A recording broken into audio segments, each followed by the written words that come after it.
Good afternoon and welcome to Boston Asian Radio and TV English Daily News today. I am your host, Lei. Here's a look at the top stories making headlines today. Wu administration will offer tax breaks to turn office buildings into housing. Crash at entrance to City Square tunnel off Tobin Bridge. City Councilor says Boston officials forced to work more than 24 hours.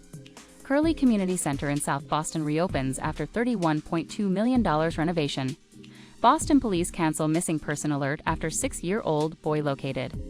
Wu administration will offer tax breaks to turn office buildings into housing.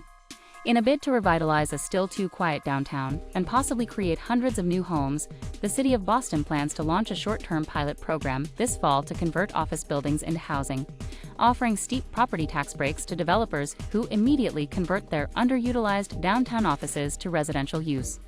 Boston's pilot program would allow for buildings in the core of downtown to switch from a commercial property tax rate, currently $24.68 per $1,000 of assessed value, to a standard residential property tax rate of $10.74 per $1,000 of assessed value.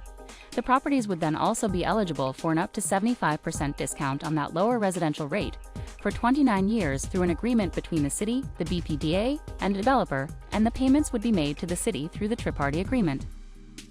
Crash at entrance to City Square tunnel off Tobin Bridge. Emergency crews responded in Boston on Monday after a crash at the entrance to the City Square tunnel coming off the Tobin Bridge. A camera captured the aftermath of the crash, in which a tractor-trailer hit the Jersey barrier in the center of the road. A separate photo shared with it showed the truck cab stuck in the air on top of the barrier. In addition to state police, fire crews were also spotted on scene shortly before 5:30 p.m. At least one lane in the area was closed after the crash, causing a traffic backup. A tow truck was brought to the scene and crews were spotted working to haul the crashed truck away before 6:30 p.m.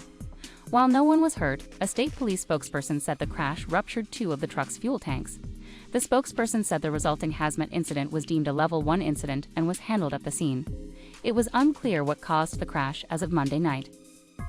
City Councilor says Boston officials forced to work more than 24 hours.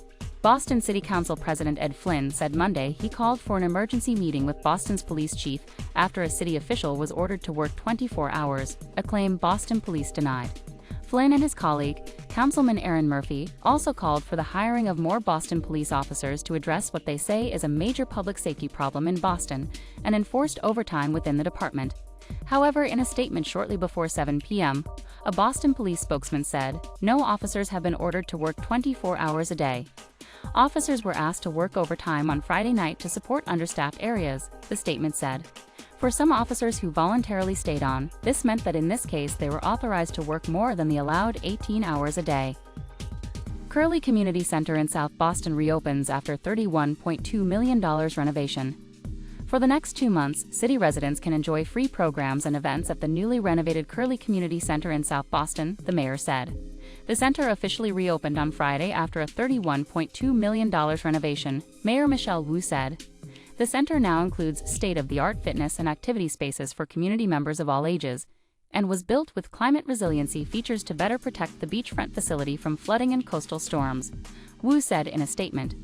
Wu said the renovations also included measures to combat the impacts of climate change and future king tides, such as an open basement so water and sand can flow in and out, interior waterproofing, and removable metal plates to help hold back water on the ocean side. Boston police cancel missing person alert after 6-year-old boy located. Boston police have canceled a missing person alert after a 6-year-old boy reported missing in Roxbury was located. The Boston Police Department said Daniel Soto, who had previously last been seen around 9:30 a.m. earlier in the day, was found shortly after the department issued its alert. The Boston Police Department is requesting the public's help as they search for a 6-year-old boy with autism who was last seen Monday morning. The police department said Daniel Soto of Roxbury was last sighted around 9:30 a.m. in the area of Washington Street and Dimmock Street. Boston PD described Daniel as being a Hispanic male with a thin build and wearing a blue shirt, gray pants, red sneakers. He is also believed to only speak Spanish and may also be holding a blue lunch bag. Anyone with information on his whereabouts is asked to contact the police department's District B2 detectives at 617-343-4275.